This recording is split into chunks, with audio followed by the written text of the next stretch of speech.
Okay, what I did for the rest of the afternoon, now that this table is finished, I sawed up some of these scrap boards that we keep in here. This is the old enclosed back porch. It's a two-story porch. It's a lean-to structure on the back of the house. If you come inside, you'll see this is where we've been keeping scrap wood that we found in and around the house and like out in the yard and all around the house. And so the parts that look like they might be useful, like they might dry out and we could use as firewood, we've been putting in here and we've been letting them dry out. And now they're dry, and so so I started in on these. These are boards that were on one of the walls down in the raised basement around the old bathroom, and these were nailed to the 2x4 partition walls.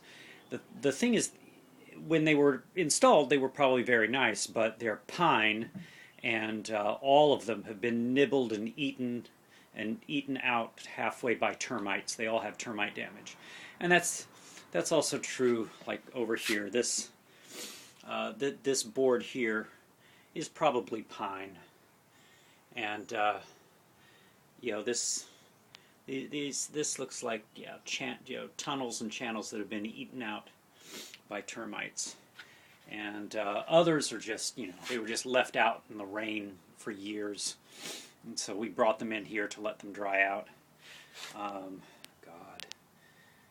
These are all it's all just scrap wood, and what I do is I do a little every afternoon or every day.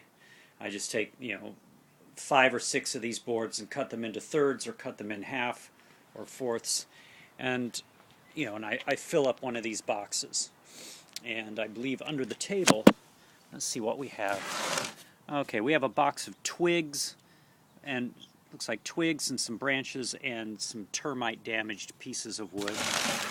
And the other one, and these are big 2x4s. These are from the fire damaged part of the house, and you can see there's some charring on some. And some of these are actually just pieces of particle board from the old kitchen counter. But these big pieces in here make good fire logs, and the twigs make good fire starters when you put them on top of like a bunch of wadded up newspapers. And then these are kind of in between, the twigs and the logs. These are sort of branch sized boards, and they're good for keeping a fire going.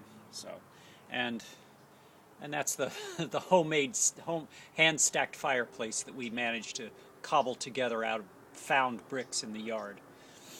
Okay.